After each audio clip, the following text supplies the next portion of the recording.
ఉత్తరం చూద్దామండి. రవి ఏలూరు నుంచి రాస్తున్నారు. శరన్నవరాత్రులలో త్రిరాత్ర వ్రతాన్ని ఎప్పుడు ఏ విధంగా ఆచరించాలి తెలియచేయగలరు అంటూ రాస్తున్నారు.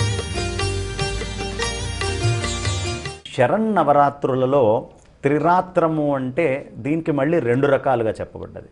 ఒకటి తిథిపరంగా ఉంటుంది, రెండవది నక్షత్రపరంగా.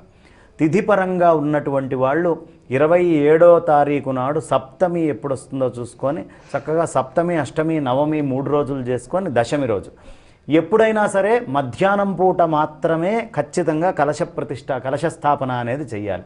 దాన్ని పొద్దున పూట చేయడానికి వీలు లేదు. కాబట్టి తిథికి చేసేటటువంటి వాళ్ళు సప్తమికి మొదలుపెట్టి నవమి దాకా చేసుకొని దశమికి చేసుకుంటారు. కానీ ధర్మసింధువులో నక్షత్రపరంగా చేసుకునేటటువంటి వాళ్ళకి విజయదశమి పండగ కూడా మారిపోతుంది. 4 రోజులు వచ్చింది ఈ సంవత్సరం, ఎప్పుడూ లేనిది. ఎలా అంటే మనకి చక్కగా మూలా నక్షత్రంతో మొదలుపెట్టి పూర్వాషాఢ, ఉత్తరాషాఢ, శ్రవణముతోటి దాన్ని ముగించాలి. కాబట్టి శ్రవణ నక్షత్రం 4వ రోజు దాకా వచ్చింది. కాబట్టి నక్షత్రపరంగా చేసుకునే వాళ్ళు 27వ తారీఖు ఈ సంవత్సరం మొదలుపెట్టుకొని 27, 28, 29, 30 దాకా చేసుకొని 1వ తారీఖు నాడు వాళ్ళు పండగ చేసుకోవాల్సి వస్తుంది.